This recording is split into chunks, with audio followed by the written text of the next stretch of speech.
Hello guys, welcome back to show cricket predictions. Guys, December 15th నుంచి అయితే big bash league అయితే start అయిపోతుంది.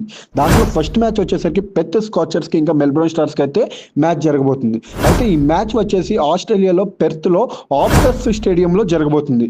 అయితే పిచ్ రిపోర్ట్ కి వచ్చేసరికి మనకి ఫాస్ట్ బౌలర్స్ కి బాగా సపోర్ట్ చేసే కండిషన్స్ ఎక్కువ కనబడుతున్నాయి. అండ్ అలాగే టాస్ రిపోర్ట్ వచ్చేసరికి టాస్ గెలిచిన వాళ్ళు బౌలింగ్ ఎక్కువ ప్రిఫర్ చేస్తారు. ఓకేనా, head to head two teams మధ్యన చూసుకుంటే మనం 20 టైమ్స్ అయితే మ్యాచెస్ జరిగాయి. దాంట్లో 16 టైమ్స్ అయితే పెర్త్ స్కాచర్స్ అయితే మ్యాచెస్ గెలిచారు. 3 టైమ్స్ ఏమో మెల్బోర్న్ స్టార్స్ గెలిచారు.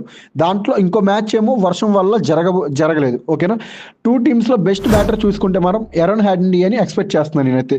బెస్ట్ బౌలర్ ఏమో జసన్ బెహెన్రూఫ్ అని చెప్పి అనుకుంటున్నా. ఓకేనా, పవర్ ప్లేలో చూసుకుంటే ఒకవేళ పెర్త్ టాస్ గెలిచి బౌలింగ్ తీసుకుంటే అప్పుడు మెల్బోర్న్ స్టార్స్ పవర్ ప్లేలో 35 నుంచి 45 ఎక్స్పెక్ట్ చేయొచ్చు. ఓవరాల్ స్కోర్ చూసుకుంటే 150 to 165